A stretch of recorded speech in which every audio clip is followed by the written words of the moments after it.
I got to serve in the Florida House of Representatives from 2006 to 2012. And my favorite people that served up there weren't the legislators that just got elected to be legislators. They were legislators that got elected to go up there and do good stuff for the community. And I can tell you, there is the hardest working state representative I've ever seen is Marie Woodson, who represents a large portion of Broward. She is wonderful. And I'll tell you why she's pretty amazing and what she's been able to accomplish. So every year, she's been so nice to have filed bills for our office. The first, when she was first elected as a freshman, she filed the bill basically making the senior exemption automatic, which was a big deal. And I'll tell you why. There are thousands and thousands of low-income seniors that qualify for a low-income senior exemption. But the problem was they had to reapply every single year or they would lose it. And every year, about 1,000 or 2,000 Broward County seniors, they wouldn't apply, they would forget, something would happen, and they would lose out on that very valuable exemption. They were already struggling.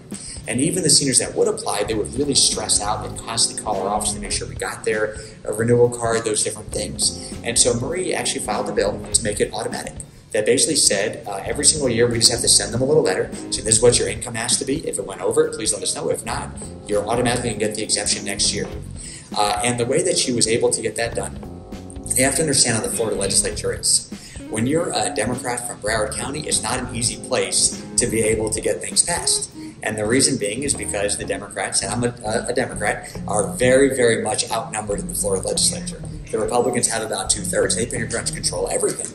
But Marie, and especially when you're a freshman Democrat, you basically were just elected. What Marie did was she gets up there and she has this bill, and she goes, you know what I'm going to do?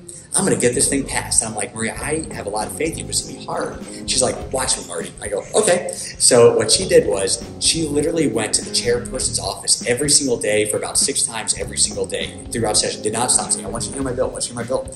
They have a little place they have to eat lunch together. She would sit at their desk with them, and all she would talk about was, are you going to hear my bill? You're going to hear my bill. It's a great bill. And she would call them and text them to finally be like, Marie, if you stop, if I agenda your bill, would you leave me alone? She goes, absolutely. So then they would agenda the bill. It would get to that committee, and then she started the next one.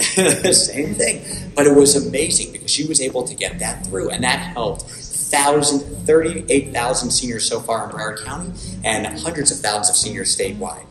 Another issue this year that she filed for us, and I thought this was pretty amazing, and I did not think this had a chance of getting through at all. It was such a heavy lift. So she called me last year, right in July, and she goes, Marty, I'm so sad as to what happened in Surfside. And remember, Surfside was the condo that collapsed.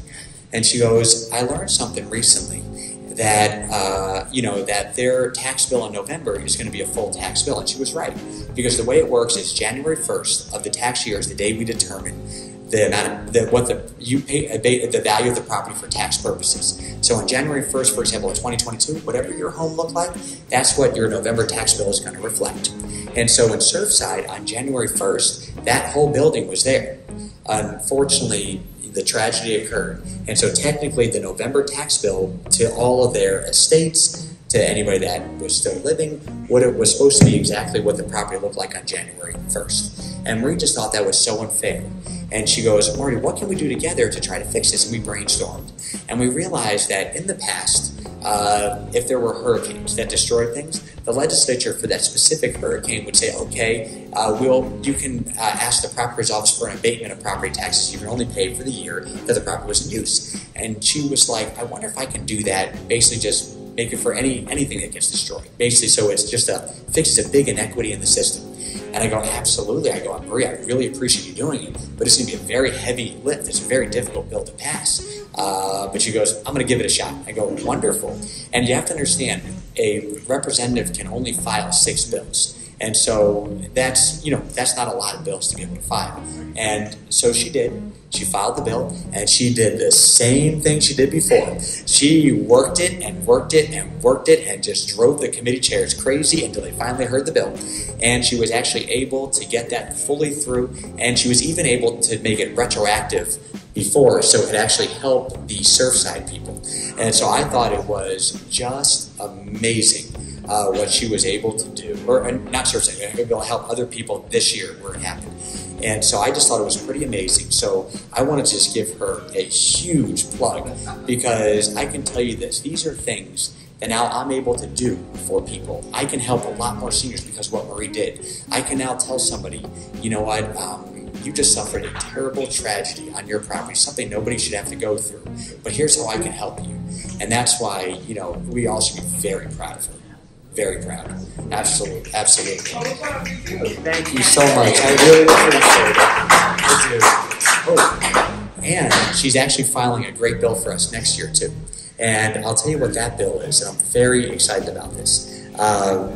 So there's another little inequity in the system that needs to be fixed. If somebody is a first responder and they are totally permanently disabled, they're fully entitled to no property taxes. That's in the Constitution, as if they're 100% disabled. But it doesn't apply to federal first responders. And a few years ago, you may remember there were 2 FBI agents that went to serve a warrant in the city of Sunrise against a person who was engaged in child pornography. And when they went to the door, the man opened fire and killed both of them. And at that time, I wanted to give their families, their surviving spouses, a full exemption of their property taxes. And the state said I wasn't allowed to do it because they weren't state first responders, they were federal first responders. And it turns out the statute that interprets the Constitution says state, and so they need to change it to federal. Or they need to change it to basically state and federal. Because I think when we all voted for it and put it in the Constitution, it was basically, hey, you know, if you are a first responder and you live in Florida and you're homesteaded, you should be entitled to this. And so Marie actually reached out to me on that. And she goes, Marty, I want to fix that. It's just not right. And so that's going to be one of the bills she's filing for us next year. And based on her track record, I have a feeling it's get through. but she is awesome. So thank you for letting me talk about my friend Marie.